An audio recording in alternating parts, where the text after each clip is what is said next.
Can we have Wayne Finck come forward, please?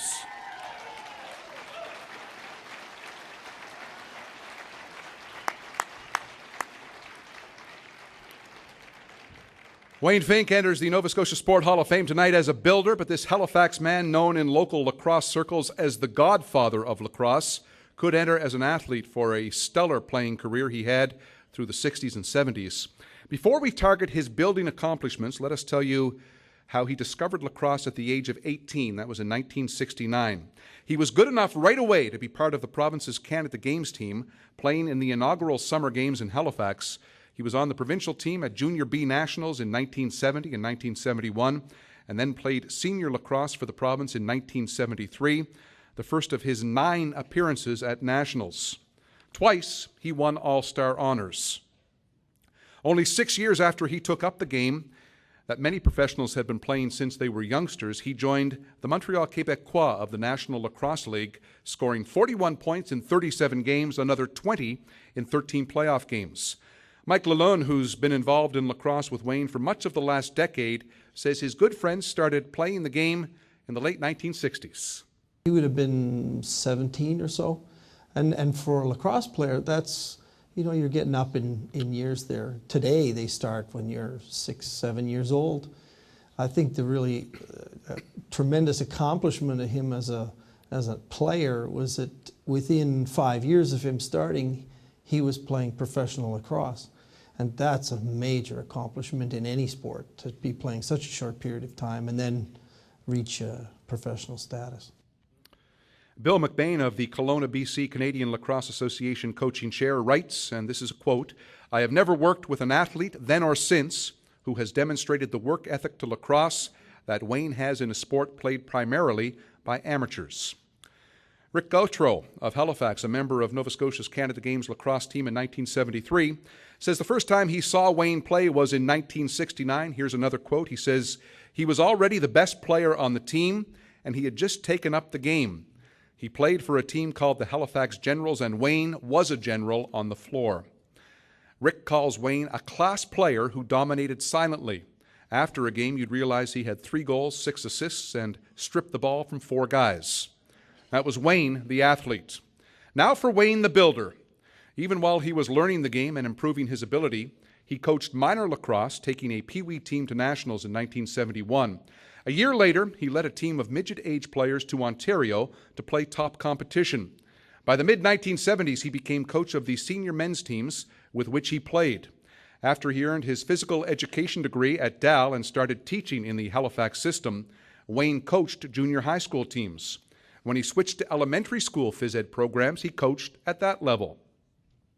A trio of teachers at École Rockingham School, where he is currently teaching, wrote, "He goes above and beyond with each and every child at our school. His kind, gentle manner enables each child to succeed regardless of athletic ability. He is the consummate role model for active and healthy living." Wayne has been a local referee since 2000, but became a Quebec certified referee in 1979 and has worked junior games at the national level. A national Level 4 official, he refereed the gold medal game at the Founders Cup in 1986, the National Senior Championship. He's kind of a renaissance guy. Early on, he was certainly a player and a professional player.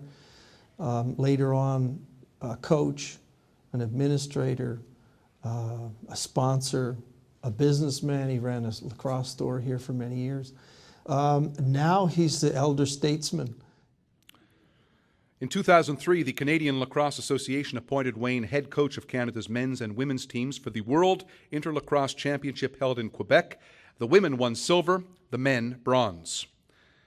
Wayne took administrative duties early. In 1977, he was president of the Halifax Centennial Lacrosse League, headed the Metro Senior League in 1987, and since 2000 has been president of the Metro Minor Lacrosse League. He's still involved as an administrator. He's a commissioner of the youth leagues here still. He's involved still as an official at a national level. And, you know, he's the kind of go-to guy. He's been around long enough that he can kind of guide us. In the last 10 years, he has been instrumental in the rebirth of lacrosse in Nova Scotia. In 1998, there were only 100 kids playing in organized leagues. Now, there are close to 2,000 participants, 86 teams, and approximately 100 new coaches and referees. Perhaps his role as technical director, go ahead, folks, yes, indeed.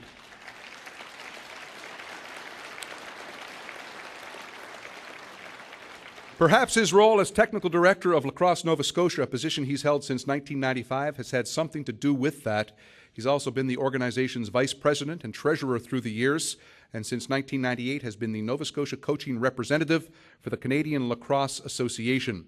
He's run clinics, evaluated players, coaches, and officials, assisted the Canadian Association in developing its current manuals and workbooks, has conducted coaching courses in Nova Scotia, New Brunswick, and PEI, has been a referee assigner, league scheduler, headed and run a field lacrosse league, and organized and run a camp with his son Dan, who plays professional lacrosse now. Way back in 1973, he was an organizer. At a time he was playing at a senior level. He initiated and organized the first Nova Scotia midget lobster trap tournament that attracted teams from across the country. He's received many honors, including Lacrosse Nova Scotia Coach of the Year and a Community Sport Hero Award for development of amateur sport. When you discuss his strengths, it is evident that he has plenty. His reputation was tremendous tenacity. He was a formidable opponent, and he's a very gentle guy as an administrator and as a person, and he brings that kind of tenacity to it. He just doesn't give up. He's committed to it, and it's a great game, and he likes to get other people involved in the great game, and he's done that. Wayne was one of those guys that was so passionate about the game. He kept at it. He kept having programs for the kids and coaching and running all kinds of programs, and he was one of those guys who just kept working at it through the whole decline of the game. And when it started to come back in the late 1990s, he was there. He'd been there. He didn't go anywhere. A strong work ethic, tireless, a leader, a gentleman, generous, dedicated, so effective. These qualities ratify Wayne Finck's deserved entry into the Nova Scotia Sport Hall of Fame, ladies and gentlemen.